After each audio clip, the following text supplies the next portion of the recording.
Comics with Dan. This is the Comics Commute number 13. I read a good bit this week again, which I'm excited about. I had my pulls from last week, which included some stuff from the week prior. So I managed to get to Batman Superman World's Finest number 26. I got The Displaced number 3, 7174 AD, and Nightwing 113, and Night Thrasher number 3 were all the items from my pull list. And then I also read Paul Dini's, the first half of Paul Dini's run on Gotham City Sirens. And I read Defenders by Keith Giffen, J.M. DeMatteis, and Kevin McGuire. So that's what I had this week. In other news, I am giving away a signed copy of Wildcats number 1, signed by Brandon Choi. I'm going to give it away once I hit 100 subscribers, and as at the time of this recording, I'm at 87. So if you go to my profile and look through the shorts, there's a specific short that I think I can link to here. So I'll link to it here.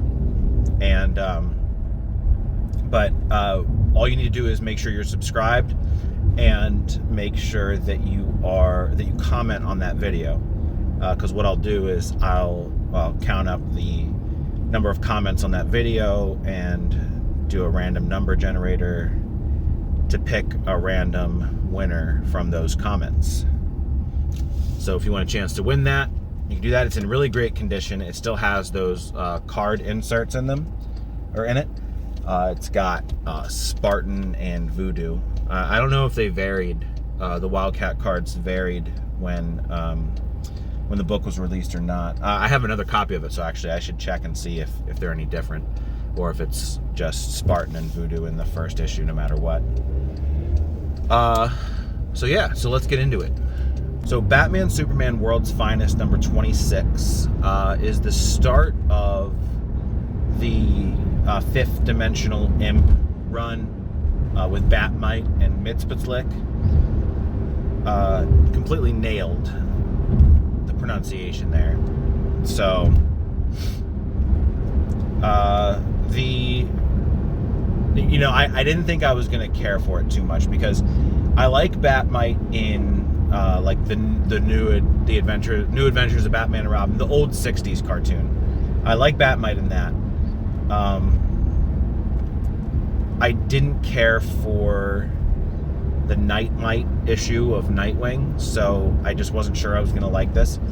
But again, the appeal of World's Finest has been the ability to mix the goofiness, the fun, with the high stakes action.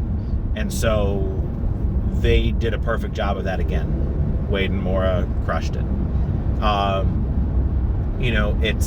It's fun, it's funny, but I feel like we're gonna get a good story here. And to be honest, I think that after the Return to Kingdom Come, that we really need a little bit more of a fun story, because while I really liked Return to Kingdom Come, it was very serious and solemn, which makes sense when we're talking about Kingdom Come. So obviously the art and colors are perfect. They're just fantastic. It's a good time. If you're not pulling it already, you should. This is a great starting point. There's a little bit of background in the annual, but they kind of cover what you need to know in this issue. So there's really, you could go back and read the annual if you really want the context, but if you just pick this book up, then it shouldn't be a problem. So that was a good one. I enjoyed that one quite a bit. I read The Displaced number 3, which has been a great series. That's an Ed Brisson joint.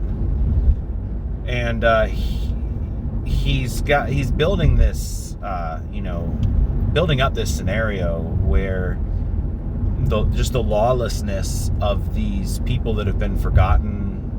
It's basically they're kind of looking for some organization, but everyone's just doing what they want to do. So it's chaotic, and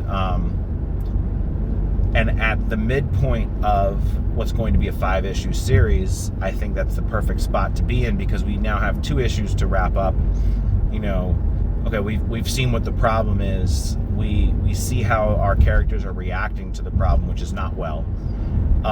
So we have 2 issues to resolve it, which I think is plenty of time. So it was great. The letters, which is a funny thing to highlight, but I'm a sucker for some good letters. So Hassan Atsmain Elhau crushes the letters again. So really just yeah, man, that's another one. You definitely need the context from 1 and 2 to get this, but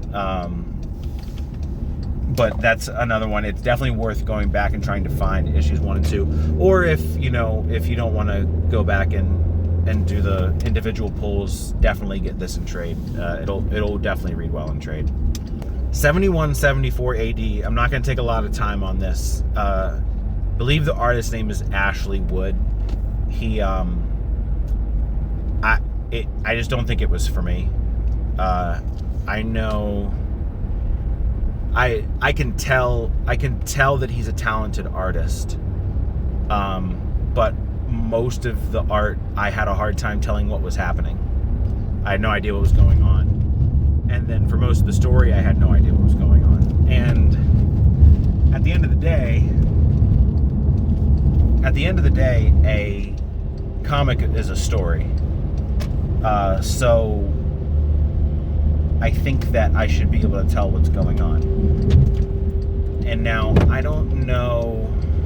I don't think it's just me, because I've seen some corroborating reviews. So I didn't care for it. I really liked that it was printed on newsprint, newspaper material. But yeah, that one just wasn't it. I kind of wish I could get my $5 back, buy a different book. So I read Nightwing 113, and it was pretty good. We get a lot of Dick Grayson, Barbara Gordon panels, a lot of relationship between them, which I think Taylor does really well.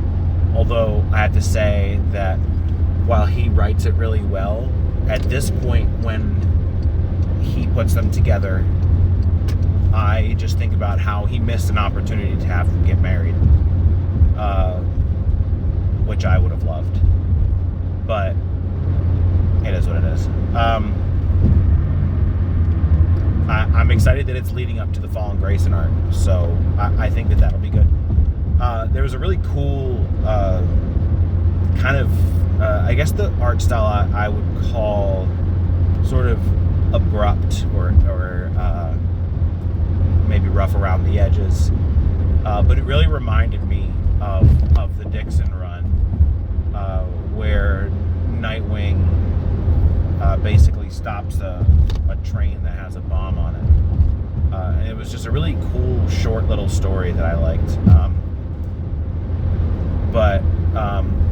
And then the big thing about the main story, and so skip over this part if you don't want any spoilers, but just an absolutely beautiful tribute to George Perez. And at the end, Marv Wolfman himself is in the comic and tells Dick Grayson that he's proud of him and that George would be proud of him too. Because if you recall at the beginning of the series, there's a Marv and George's Pizza shop, and that's where everybody is at the end of this issue. And Marv Marv Wolfman's there, and so yeah, that was a tearjerker. I also read Night Thrasher #3, which was pretty good. I had heard really good things about it. I heard it had picked up significantly from issue 2. I mean, you get, when you're talking Night Thrasher, you get a lot of brooding. He does a lot of sitting around thinking about how hard his life is. Which at this point, I mean, at any point, right? The guy's had a rough go, right? But he's got a new lease on life since he got pulled out of Stamford before the blast. You can see Civil War, Contest of Champions to see that, or just check out my Night Thrasher video to see how that happened. And so he's realizing that while Rage may not be going about this the right way, that they do have a responsibility to take back that neighborhood. So I think we are at a nice high point after issue 3, to where we're set up for sort of a final battle in issue #4. So more than anything, I hope that this isn't the last we see of Night Thrasher for the next 10 years, because it's been 10 years since Contest of Champions. I think that was 2013. So that's really all I really want, is to give him some meaningful appearances, right?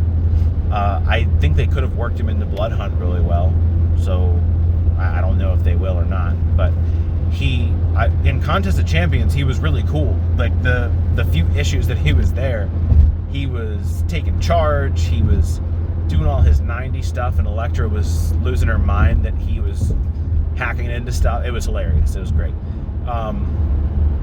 So yeah, I mean, I think we're at a good spot after 3 issues. So I think we're gonna get a nice 4th issue to round out the series. Those are all my pulls. I also read Gotham City Sirens, which was a bit of a roller coaster. It was definitely a Paul Dini book. There was no doubt about it. Dini prefers to write in shorter stories, which I appreciate in regards to the comic medium, because you should be able to pick up a comic book and read it start to finish and enjoy it. You get writers like, and this isn't a slight on writers like Jonathan Hickman or anything like that, but with Hickman, he has the slow burn, and he does it well, but it's just I would rather read that in a trade or in an omnibus or something like that, whereas the true, single issue mentality is I should be able to say, this book looks interesting, pick it up and read it. All right, every issue of Gotham City Sirens is essentially like that. It provides enough context from the previous issue to let you know what's going on so you can enjoy it, and for the most part, the stories are standalone, with the exception of a couple of 2-part issues, right? And it's funny because it's how Batman the Animated Series is, which Dini worked on. Most of those are standalone episodes that you can enjoy it independently, with the occasional 2-part episode that still provides the context that you need if it's a 2-part episode, that you could probably just watch the second part and be fine. So Gotham City Sirens was pretty good. Now, the thing that's interesting is the best issue, which was had to do with Poison Ivy being framed for murders in Gotham Central Park. It's the Central Park of Gotham City, and so Ivy was framed for those, and they go through this whole whodunit caper mystery thing, right? Trying to solve crimes and all that. And And it was a great mystery story. That one wasn't written by Paul Dini. And then, which I believe that was issue 8, if you're looking for that exact issue number. But then issues 12 and 13, also not written by Paul Dini, were a complete and utter mess, which was not helped by the fact that there was a lot of misinterpretation of Catholicism, which I'm a stickler for. Overall, I would probably buy the book if I found it in on sale somewhere, but I'm probably not gonna seek it out and try to find it. So I also read Defenders by Keith Giffen, J.M. DeMatteis, and Kevin McGuire, which if I haven't mentioned it yet on the channel, I love Justice League International. I'm collecting all the single issues. I am 4 issues away from having collected Justice League 1 through 6, Justice League International 7 through 25, and Justice League America 26 through 60, which is their complete run. I'm also working on Justice League Europe and the sort of sequel series. I also got all the singles for formerly known as the Justice League. And then I also am going to collect Justice League or JLA Classified, which has the storyline written by those guys it's called I Can't Believe It's Not the Justice League. But anyway, so I was really excited about this book. I got it from the library, and it basically delivered on every bit that I thought it was going to be, right? Keith Giffen, I'm assuming it's Keith Giffen on this part because it just reeks of his writing style. He takes pot shots at Marvel right off the bat. It's the second page, and he talks about how Marvel's founded on hyperbole, which is hilarious because you read any of those books from the 60s, and it's just like, the world will never be the same. The Marvel Universe will never be the same. The amazing, they have all the adjective to describe everything. The unstoppable Thor, the amazing Spider-Man, all that stuff, right? So, they right off the bat, they take that. And then the entire book is one big joke. They craft a compelling enough story to keep you interested, but then just all these jokes going along. You have Namor and Hulk just at each other's throats basically the entire time. Dormammu and Umar, his sister, Dormammu's sister, they bicker like a brother and sister do. They're talking about how Dormammu thinks Umar was their mother's favorite.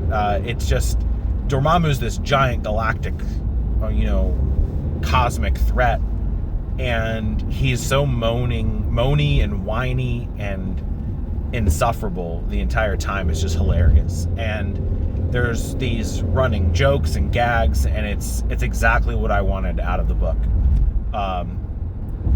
It's 5 issues. It's a quick read. It's not quite at the Justice League International level, but it's definitely, it was definitely fun, and it was definitely funny, and I'm gonna get a copy of it when I get a chance. And it's just, if you like funny comics, then read that one. Now, if you're looking for a serious Defenders series, do not read that one. It's all basically one big joke. Which I was perfectly okay with. But if you're looking for something serious, then it's probably not for you. All right, I believe that's all I have. So make sure you like the video. Make sure you subscribe. Make sure you comment on the video to win the Wildcats book. And make sure you get out to your local comic store for free comic book day this Saturday. And thanks for watching.